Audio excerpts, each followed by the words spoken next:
हमलावर को पाकर चुन योवुन मुस्कुराया। जहां तक इल्मिंग का सवाल है, उन्हें इतना अच्छा नहीं लगा। वह एकमात्र व्यक्तिगत नेता था जो 6 कुलों का राजकुमार या उच्च पदस्थ कबीले का सदस्य नहीं था। जब उन्होंने चारों समूहों के आपस में लड़ने की सूचना सुनी तो उन्हें आसानी से परीक्षा पास करने का विचार आया। अगर मैं नेताओं से छुटकारा पा लूंगा तो यह केक का एक टुकड़ा होगा। सभी समूहों को समान गठन प्रशिक्षण दिया गया था, इसलिए स्वाभाविक रूप से वे सत्ता में समान थे। इसलिए हाइलमिंग ने हर रात नेताओं पर घात लगाकर हमला करना शुरू कर दिया। उसने 2 राजकुमारों और राजकुमारी पर हमला किया। चुन वोनरियो के साथ कुछ हमलों का आदान प्रदान करने के बाद उसने सोचा कि वह उसे आसानी से घायल कर सकता है। हालांकि एक बात थी जो वह नहीं जानता था। चुन वोनरियो की संगीत तरंग ऊर्जा जो फैल सकती थी, उसे सुनने की अनुमति देती थी कि क्या चल रहा था। पहली असफलता के बाद वह चुन मुकुम के पीछे चले गए। पर्याप्त तैयारी के साथ घात लगाकर हमला करने के बाद वह मुकुम को घायल करने में सफल रहा। उसने उसे पूरी तरह से बाहर निकालने की कोशिश की, लेकिन एक घुसपैठिए ने उसे पीछे से गिरा दिया। हालांकि उन्होंने सोचा कि मुकुम के पैर में चोट लगना ही काफी है। फिर उसने अगले नेता पर हमला करने की कोशिश की, लेकिन वह नहीं कर सका क्योंकि पिछले हमले से हुए नुकसान ने उसे ऐसा करने की अनुमति नहीं दी थी। मैंने सोचा कि मैं दूर हो गया। उसने सोचा कि उसने घुसपैठिए के हमले को चकमा दे दिया है, लेकिन वास्तव में उसने ऐसा नहीं किया।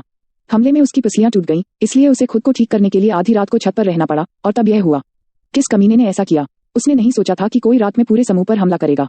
उसे लगा कि यह अजीब है जब उसका पूरा समूह नहीं जागेगा, और उसने महसूस किया कि उन सभी को रक्त बिंदुओं के साथ सोने के लिए रखा गया था, जो हड्डियों को ठंडा करने वाला था। जब उसने सभी को जगाया तो उसने महसूस किया कि उसका आधा समूह अपनी जांघों, पैरों और मांसपेशियों के कारण नहीं चल सकता। पैर क्यों? ओह, हाइलमिंग ने तब महसूस किया कि उसने जो किया उसके लिए यह प्रतिफल था। हिम्मत कैसे हुई? संभावना है कि अपराधी 8वें समूह में था, और जब उसने चुन योवुन को मंच पर आते देखा तो वह भ्रमित हो गया। उसका अफवाह 7वें राजकुमार, यह वह नहीं हो सकता। 3 हफ्ते पहले बिना आंतरिक ऊर्जा वाला आदमी ऐसा कैसे कर सकता है? 8वें समूह के भीतर कोई छिपा होना चाहिए था जो अपने जैसा अधिक शक्तिशाली था। हाइलमिंग का लक्ष्य स्पष्ट था। मैं अपराधी को ढूंढ लूंगा और उसका पैर नष्ट कर दूंगा।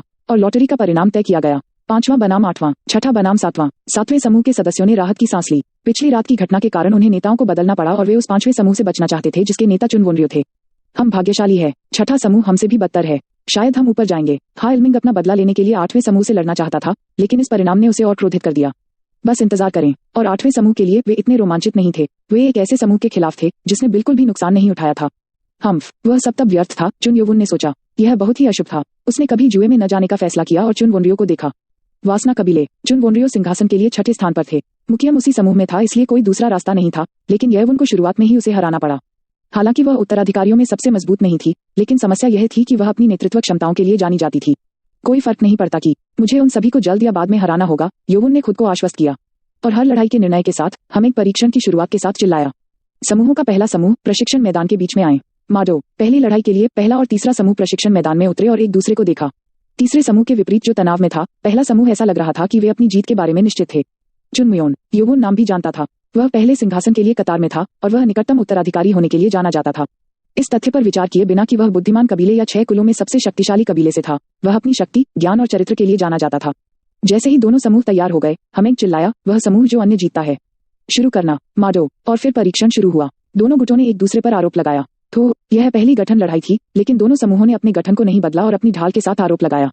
इस दर पर वे एक दूसरे को धक्का देने के लिए एक दूसरे से टकराने ही वाले थे। तीसरे समूह के लिए यह समझ में आता था क्योंकि उनका नेता बदल गया था, लेकिन चुनमुयोन जैसे व्यक्ति के लिए ऐसी योजना के साथ आना बहुत आसान था। वाह! एक दूसरे से टकराने से ठीक पहले चुनमुयोन चिल्लाया, दाईं ओर से तीसरा गठन। गठन का दाहिना किनारा तेज हो गया और रूप बदल गया। हमें चकित था। ओह, यहाँ विकर्ण हड़ताल। पहले समूह ने तिरछे तरीके से चार्ज किया और तीसरा समूह उन पर प्रतिक्रिया भी नहीं कर सका क्योंकि यह बहुत तेज था। जब वे टकराए तो तीसरे समूह की बाईं और पीछे की ओर धकेल दिया गया और जल्द ही सबसे दाईं ओर की अंतिम पंक्ति भी गिरने लगी। ओह, धक्का मत दो। वाह! जल्द ही वे सभी पीछे धकेल दिए गए। उठ जाओ, तुम्हें उठना होगा। तीसरे समूह का नया नेता चिल्लाया, लेकिन वे उठ नहीं सके। उस समय पहले समूह के नेता चुनमुयोन ने अपनी तलवार तीसरे समूह के नेता के कंधे में डाल दी। अग! मुयोन ने ठंडी आवाज में उससे बात की। तुम हार गए। आत्मसमर्पण। नंग। बहुत देर हो चुकी है। वापस नहीं जाना था क्योंकि पूरा गठन टूट गया था। मैं समर्पण करता हूँ। और वह था। चुनमुयोन की समझ और त्वरित निर्णय ने पहले समूह को जीत दिलाई थी। हमें उठ खड़ा हुआ और चिल्लाया, जीत की बधाई। मैं पहले समूह के दूसरे परीक्षण में उत्तीर्ण होने की घोषणा करता हूँ। छात्रों ने बुदबुदाया और पहले समूह को ईर्ष्या से देखा। हालांकि योवुन कुछ गहराई से सोच रहा था। जल्द ही दूसरी जोड़ी आ गई। शुरू करना। यह दूसरे और चौथे समूह के बीच की लड़ाई थी। दोनों समूहों ने देखा कि पहले क्या हुआ था, इसलिए उन्होंने लापरवाही से आरोप नहीं लगाया। कुछ गठन परिवर्तनों के बाद उम्मीद के मुताबिक विजेता का फैसला किया गया। चौथे समूह को उनकी जीत के लिए बधाई। दूसरे समूह ने अपना सर्वश्रेष्ठ प्रदर्शन किया। भले ही उनका नेता बदल गया, लेकिन वे फिर भी हार गए। जैसा सोचा था, वे एक ही हैं। जबकि हर कोई परिणामों पर ध्यान केंद्रित कर रहा था, योवुन खुश था कि उसने सही अनुमान लगाया था। हारने वालों को उदास चेहरों के साथ प्रशिक्षण मैदान छोड़ना पड़ा और विजेता खुशी से चिल्लाए। हेमिंग चिल्लाया, अगला जोड़ा, ऊपर आओ। यह 5वां बनाम 8वां था। योवुन ने अपने चिंतित समूह के सदस्यों को देखा। वे निराश हैं। यह अच्छा नहीं है। योवुन ने फिर एक गहरी सांस ली और उनकी ओर मुड़ा। क्या आप डरते हैं? मैं भी। मैं जानता हूँ कि आप सभी इस बात से चिंतित हैं कि हमारा नेता बदल गया है, लेकिन अगर हम यहाँ नहीं जीत पाए तो हमें अकादमी से निकाल दिया जाएगा। मुझे वो नहीं चाहिए। मैं और ऊपर चढ़ना चाहता हूँ। हर कोई योवुन की ओर मुड़ा। योवुन उनसे एक छात्र होने के समान दृष्टिकोण से बात कर रहा था।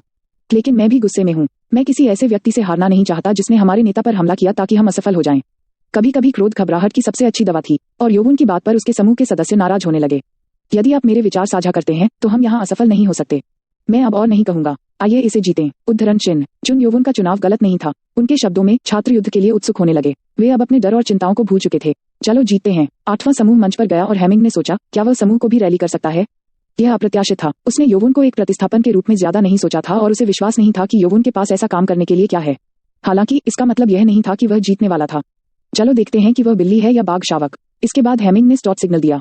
जो कोई भी दूसरे समूह को जीतता है वह जीतता है। शुरू करना। माडो।